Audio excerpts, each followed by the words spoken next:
শ্রমিকদের স্বার্থ সুরক্ষায় আরও কঠোর আইন করতে যাচ্ছে সৌদি আরব। এই আইনটি বাস্তবায়ন হলে যেমনিভাবে শ্রমিকদের ন্যায্য অধিকার প্রতিষ্ঠিত হবে, তেমনিভাবে কমে আসবে শ্রমিক নির্যাতনের হার। 11 জানুয়ারি গালফ নিউজের প্রতিবেদন থেকে জানা যায়, শ্রমিক নিয়োগদাতা প্রতিষ্ঠানগুলোর জন্য নতুন নীতিমালা প্রস্তাব করেছে সৌদি আরব সরকার। শ্রমবাজারকে আরও আকর্ষণীয় ও প্রতিযোগিতামূলক করতে এই উদ্যোগ নিয়েছে দেশটির মানব সম্পদ মন্ত্রণালয়। প্রস্তাবের উপর জনসাধারণের মতামত আহ্বান করা হয়েছে। এতে বড় মানব সম্পদ প্রতিষ্ঠানগুলোকে 10 বছরের লাইসেন্স পেতে 1 কোটি সৌদি রিয়ালের একটি ব্যাংক গ্যারান্টি প্রদান এবং 10 কোটি রিয়ালের পরিশোধিত মূলধন থাকতে হবে।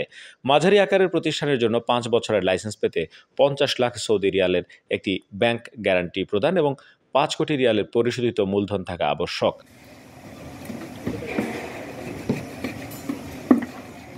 ছোট প্রতিষ্ঠানগুলোকে 20 লাখ সৌদি রিয়ালের ব্যাংক গ্যারান্টি প্রদান এবং 50 রিয়ালের পরিশোধিত মূলধন বজায় রাখতে হবে। নিয়োগ প্রতিষ্ঠানগুলোকে এই 3 ক্যাটাগরির যে কোনো একটির অন্তর্ভুক্ত হতে 2 বছরের সময়সীমা দেওয়া হবে। প্রস্তাবিত নীতিমালায় আরও বলা হয়েছে, লাইসেন্সপ্রাপ্ত প্রতিষ্ঠানগুলোকে অবশ্যই যৌথ মূলধনে পুঁজিবাজারের তালিকাভুক্ত কোম্পানি হতে হবে এবং এর মূলধন পুরোপুরি সৌদি নাগরিকদের মালিকানাধীন হতে হবে। তবে সৌদি কোম্পানি আইনে নির্ধারিত বিদেশি বিনিয়োগের মানদণ্ড এবং ন্যূনতম মূলধনের শর্ত পূরণ করে বিদেশি বিনিয়োগকারীরাও লাইসেন্স নিতে পারবেন।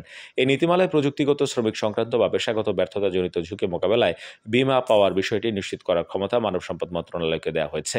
কোম্পানির আকার, প্রকৃতি ও কার্যক্রম অনুযায়ী বিমা নির্ধারিত হবে। বিমার মেয়াদ 6 মাসের কম থাকলে কোম্পানিগুলো তাদের কার্যক্রম পরিচালনা করতে পারবে না।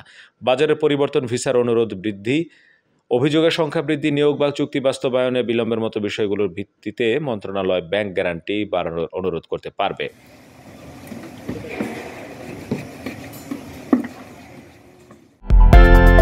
বিদেশ থেকে প্রিয়জনকে উপহার পাঠান প্রবাসী শপের মাধ্যমে। যোগাযোগ করুন স্ক্রিনে দেওয়া নম্বরে।